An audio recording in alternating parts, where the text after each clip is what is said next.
Hello friend, नमस्कार। मैं हूँ संजू यादव और हमारे चैनल में आप सबका बहुत बहुत स्वागत है, अभिनंदन है। तो आप लोग ऐसे ही सपोर्ट प्यार दुलार बनाए रखिएगा और आइए सुनिए, बहुत मज़ेदार गीत है। तो कैसा लगे तो आप लोग ज़रूर कमेंट बॉक्स में बताइएगा।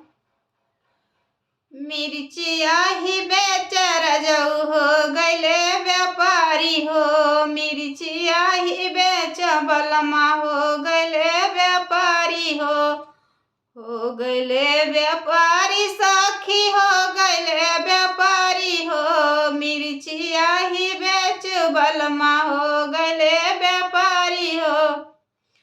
जब हम रहली सखी लड़ी का नदानी हो, जब हम रहली सखी लड़ी का नदानी हो, रजऊ हमारा रोज रोज कर ससुरारी सखिया कर ससुरारी हो, बलमा हमारा रोज रोज कर ससुरारी हो।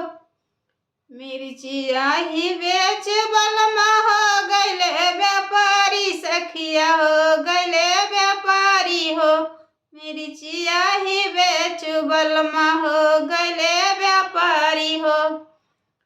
जब हम भैले सखी बलमु जोग नारी हो, छयलवा जोग नारी हो, जब हम भैले सखी बलमु जोग नारी हो, छयलवा जोग नारी हो, बलमा हमारा रोज रोज घूमे में हमानी हो, रजऊ हमारा रोज रोज घूमे में हमानी हो, बलमा हमारा रोज रोज घूमे में हमानी हो, रजऊ हमारा रोज रोज घूमे में हमानी हो।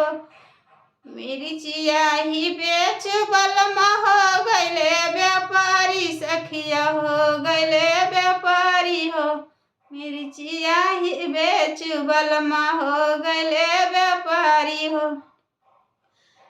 जब हमारे भैले सखी गोदी में ललनवा, जब हमारे भैले सखी गोदी में ललनवा, रजऊ हमारा सुतै सखी सटिके कवारी में, बलमा हमारा सोवै सखी सटिके कवारी में, सटिके कवारी सखिया सटिके कवारी में, रजऊ हमारे सोवै सखिया सटिके कवारी में।